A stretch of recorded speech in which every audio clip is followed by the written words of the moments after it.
Balik lagi di TTM, Tanya 3 menit.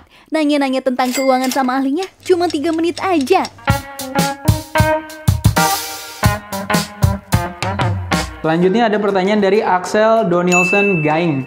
Oke, Axel ini nanya, Kak, saya mau tanya, saya sebagai mahasiswa apakah sudah diperlukan asuransi jiwa atau asuransi kesehatan atau BPJS sudah cukup? Nah, pertanyaannya adalah, ini bagus banget karena banyak banget orang yang mempertanyakan juga hal ini yang masuk ke tiket di Financial Planner di Finansialku. Nah, kalau misalnya untuk memutuskan apakah kamu butuh asuransi atau tidak, kita harus tahu dulu background-nya seperti apa. Apakah kamu perantau atau bukan? Kalau misalnya perantau, itu 100% kamu butuh. Kenapa? Karena kalau kita merantau, ada orang tua, kalau kita terjadi resiko segala macamnya, itu bisa-bisa bahaya. Jadi kalau kita anak rantau, itu penting banget kita punya asuransi. Apakah BPJS saja cukup? Tergantung. Apakah kamu nyaman dengan fasilitas yang diberikan sama BPJS? Kalau misalnya fasilitas BPJS, kan kita harus coba ke klinik dulu. Dari klinik nanti baru dirujuk ke rumah sakit besar. Nah, dari situ baru kalau misalnya let's say sakitnya parah banget, udah dirujuk ke rumah sakit besar, kita harus dapat tindakan. Tapi kalau misalnya harus ngantri panjang, itu kan bisa jadi masalah juga.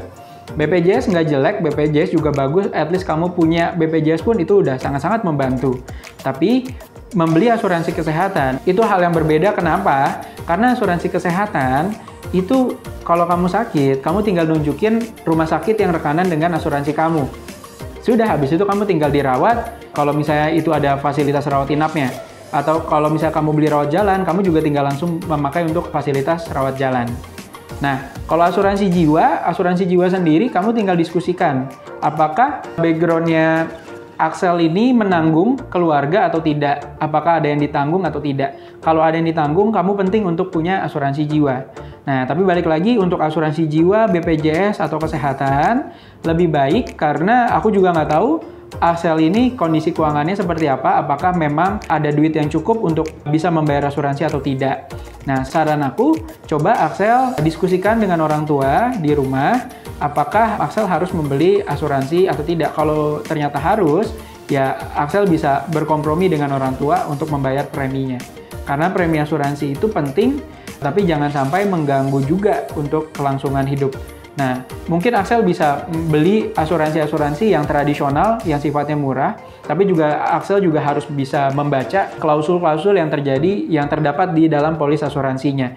Jangan sampai Axel membeli sebuah produk asuransi itu hanya berdasarkan kata orang atau hanya mendengar dari perspektif agen asuransinya saja. Karena kita sendiri harus paham. Jangan sampai kita percaya dengan kata-kata orang saja. Jadi kita mengambil decision-nya gitu.